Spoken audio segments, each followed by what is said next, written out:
Hello, good morning students. तो बच्चों हम लोग आज डिस्कस कर रहे हैं जेईई मेन 2025 का मैथ्स का पेपर 28 जनवरी की मॉर्निंग शिफ्ट, जो कि बहुत अच्छे लेवल का पेपर था, जिसमें कुछ क्वेश्चंस हमने डिस्कस किए हैं और कुछ क्वेश्चंस और लेने बाकी हैं अभी अपने को, जिसमें मैं अभी क्वेश्चन लेने वाला हूं that is from inverse trigonometric functions. इन्होंने पूछा है find the value of cos sine inverse 3/5 plus sine inverse 5/13 plus sine inverse 33/65। इसका वैल्यू पूछा है और ऑप्शंस इन्होंने दिए हैं 0, 1, cos 5/13 एंड d 2, है ना। ये है भाई, आप जानते हो बच्चों, जैसे इनवर्स ट्रिग्नोमेट्रिक जितने भी फंक्शंस होते हैं ये एक एंगल ही होते हैं, मतलब ये एक angle plus angle plus angle, है ना। वो कॉस के अंदर जा रहा है तो क्या वैल्यू देगा उसके बारे में बात करनी है। तो सिंप्लीफाई करोगे आप चाहोगे इन तीनों टर्म्स को मिला के एक एंगल में कन्वर्ट कर दिया जाए, तो देखते हैं इसको, है ना।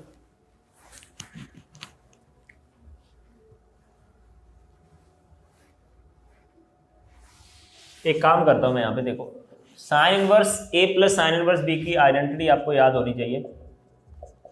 इसमें मैं लगाता हूं sine inverse X plus sine inverse Y. सारे आप लोग जानते हो ये आता है साइन इनवर्स एक्स रूट में 1 माइनस वाई स्क्वायर, फिर आएगा प्लस वाई रूट के अंदर 1 माइनस एक्स स्क्वायर, इस वाले का स्क्वायर। इतना सा सिंप्लीफाई आपको करना है।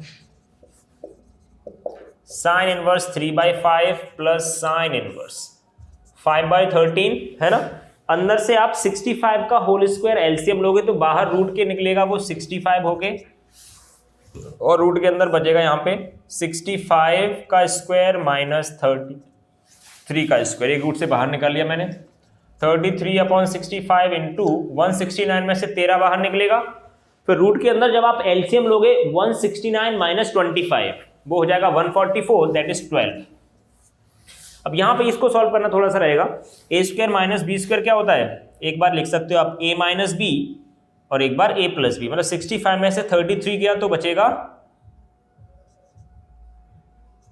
32 इंटू, फिर एक बार ऐड करोगे आप 32 इंटू 98 बचने वाला है रूट के अंदर, है ना। थोड़ा सा हमने A square minus B square की जो आइडेंटिटी थी उसको लिख लिया a minus B into A plus B, ठीक है। इसको बस फैक्टर वैक्टर करके अपन काम चला लेंगे अपना।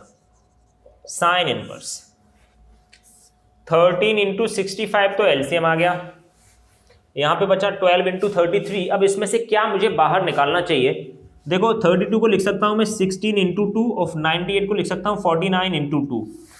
तो 16 में से 4 बाहर निकला, 49 में से 7 बाहर निकला और 2 जब 4 में से 2 बाहर निकला, प्लस यहाँ पे बचा आपका 33 इंटू 12, ठीक है। 13 इंटू 65 तो एलसीएम में ले लिया, और यहाँ पे चल रहा था अपना साइन इनवर्स 3/5। ये हो गया आपका साइन इनवर्स 3/5 प्लस, इसको थोड़ा सा बच्चों सिंप्लीफाई करते हैं, देखो ध्यान से। ये कितना हो रहा है, 5 इंटू 4 20 इंटू 14, 20 इंटू 14 हो गया आपका 280 ना, 280 हो गया,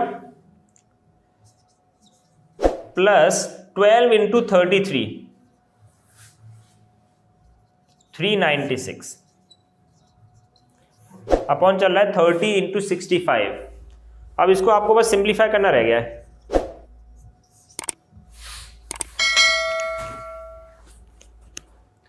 टू 396 हो गया आपका 676 अपॉन 13 इंटू 65। 13 से देखो कितनी बार जाएगा ये, 13 इंटू 5 होता है 65 इंटू 2, ठीक है। और 13 से ये 5 और ये 4, तो ये बेसिकली बच्चों यहाँ पे जो लिखा हुआ है ये है 3/5 और ये है साइन इनवर्स के अंदर 4/5। सिंप्लीफाई होने के बाद ये लिखा है साइन इनवर्स 4/5, है ना। तो यहां से देख लेते हैं इसको, तो कॉस साइन इनवर्स 3/5, और आप जानते हो अगर साइन के अंदर लिखा हुआ है ये 4/5 मतलब परपेंडिकुलर अपॉन हाइपोटेनियस, तो बेस कितना हो गया 3। तो क्या बच्चों आप इसको कॉस इनवर्स 3/5 नहीं लिख सकते इस चीज को, ये भी एक एंगल ही तो है। और ये आइडेंटिटी आप जानते हो, sign inverse X plus cos inverse x होता है π/2, कॉस π/2 इज 0। ये है भाई इनवर्स ट्रिग्नोमेट्रिक फंक्शन का क्वेश्चन, है ना। तो एक इनवर्स ट्रिग्नोमेट्रिक का भी ले लिया, इंटीग्रेशन का हम लोग ऑलरेडी ले चुके थे लास्ट क्लास में।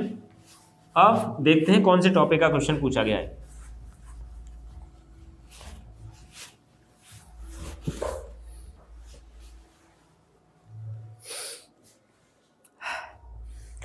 Find the area enclosed bye, अब एप्लीकेशन ऑफ इंटीग्रेशन का एक क्वेश्चन ले लेते हैं। ये कह रहे हैं find the area enclosed bye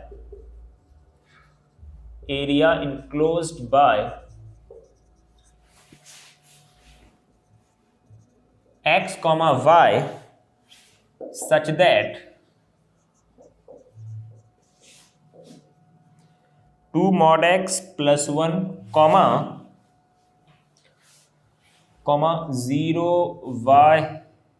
0 is less than equal to y less than equal to x square plus 1 mod x less than equal to 3। और इसके ऑप्शंस दिए इन्होंने 17/3, 32/3, 64/3 एंड 80/3।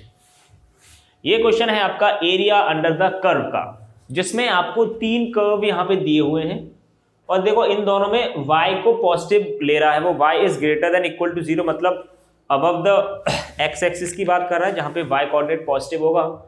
इन कर्व को एक बार प्लॉट कर लेते हैं बच्चों, ना। अगर आपने ग्राफ बना लिया तो ये क्वेश्चन खत्म हो गया, समझो। पहले तो आप इस इनइक्वालिटी को भूल जाओ, आप तो इक्वलिटी के हिसाब से ग्राफ प्लॉट करो बच्चों। पहले मैं बनाता हूं इसका ग्राफ, इक्वलिटी को हटा दे, इस इनइक्वालिटी को हटा देते हैं। 2 mod x plus 1, इसका ग्राफ बनाते हैं। मतलब 2 mod x का जो ग्राफ है उसको आपको एक यूनिट ऊपर शिफ्ट कर देना है। जैसे जनरली बच्चों mod x के ग्राफ ऐसे आते हैं ना, वी शेप में ऐसे, तो उसको एक यूनिट आप ऊपर शिफ्ट करोगे तो ये कुछ ऐसा ही दिखेगा। ये है आपका y equal to 2 mod x plus 1, और x इक्वल टू 0 पे कितना देगा ये 1। ये पॉइंट है आपका 0,1, ठीक है। फिर आपको ये वाला ग्राफ बनाना है, y equal to X square plus 1, मतलब जो y equal to X square का ग्राफ है उसे एक यूनिट आपको ऊपर शिफ्ट कर देना है, तो वो कुछ ऐसा दिखेगा, y equal to X square plus 1 का। और ये कहां कहां पे इंटरसेक्ट कर रहा है, ये पॉइंट भी अपन निकाल ही लेंगे। y equal to X square plus 1 कहने का मतलब जो एक्स स्क्वायर प्लस 1 था, ये 2 mod x प्लस 1 को कहां पे इंटरसेक्ट कर रहा है। तो एक बार मैंने x को पॉजिटिव ले लिया, मतलब इधर कहां पे इंटरसेक्ट करेगा, x पॉजिटिव है तो मॉड आपका ब्रेक हो जाएगा। तो एक से एक खत्म, X square minus 2x equal to 0, मतलब एक तो 0 आया और एक 2 आया, मतलब कहीं ना कहीं 0 पे मुलाकात कर रहे होंगे ये लोग, और इधर पे 2 पे मुलाकात हो रही होगी इनकी। ऐसे इधर -2,0 पे मिल रहे होंगे, वो तो सिमेट्री के हिसाब से आपको आइडिया लग ही जाएगा।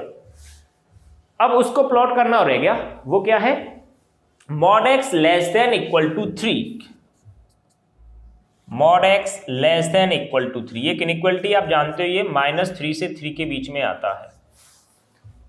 x इक्वल टू 3 ये लाइन होगी आपकी, और x इक्वल टू -3 जो लाइन होगी वो आपकी मान लेते हैं यहां पे होगी। अब एरिया कौन सा पूछा गया है उसके बारे में बात करते हैं। -3 से 3 के बीच का एरिया होना चाहिए, ठीक है, और y should be less than equal to X square plus 1, और ये जो एक्स स्क्वायर प्लस 1 का ग्राफ था ना, इसके नीचे का एरिया होना चाहिए, और 2 mod x प्लस 1 के भी नीचे का एरिया होना चाहिए। तो कहने का मतलब वो ये एरिया पूछना चाहते हैं।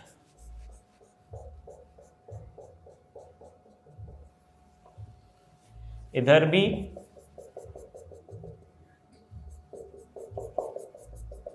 ये वाला एरिया आपको फाइंड करना